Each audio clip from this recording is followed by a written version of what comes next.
বন্ধুসকল মই আজি লৈ আনিছোঁ ফটো MBৰ পৰা KB কেনেকৈ কনভাৰ্ট কৰে বা যদি আপোনাৰ বেছিকৈ KB আছে কম KB কৰিব বিচাৰিছে সেই KBটো কেনেকৈ কনভাৰ্ট কৰে তাকে মই আজি ওলাব ওলাইছোঁ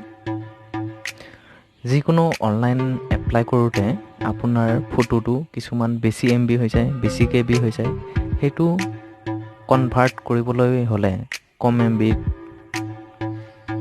কম KBত কনভাৰ্ট কৰিবলৈ হ'লে আপুনি এটা সফটৱেৰ ডাউনলোড কৰিব লাগিব এই সফটৱেৰটোৰ নাম হৈছে QReduc Lite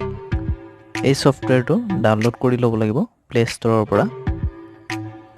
এই সফটৱেৰটো প্লে ষ্টৰত পাব তো ওপেন কৰি ল'ব ওপেন কৰাৰ পিছত চুজ ফটো আছে ইয়াত ক্লিক কৰিব লাগিব চুজ ফটো ক্লিক কৰাৰ পিছত আপোনাৰ কোনখন ফটো MBৰ পৰা KB কৰিব বিচাৰিছে সেই ফটোটো সিলেক্ট কৰি ল'ব লৈ ইয়াত আপোনাক কিমান সাইজ লাগে সেই সাইজ লিখি দিব লিখি ডান কৰি দিব কৰাৰ পিছত ষ্টাৰ দবাই দিব ষ্টাৰ দবাৰ পিছত আপোনাৰ ফটোখন MBৰ পৰা KB লৈ কনভাৰ্ট হৈছে এইটো চাওক মোৰ অৰিজিন ফটোখন হৈছে 967.22 KB আছিলে এটা মই 50 লিখিছিলোঁ কিন্তু ইয়াত আহিছে 49.61 KB আপোনালোক ইয়াতে এনেকৈ যিকোনো ফটো MBৰ পৰা KB কৰিব পাৰিব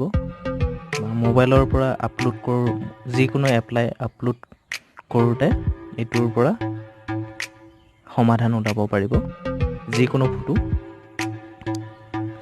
মোৰ এই ভিডিঅ'টো যদি ভাল লাগিছে সাবস্ক্ৰাইব কৰিব আৰু লগতে লাইক কৰিব ধন্যবাদ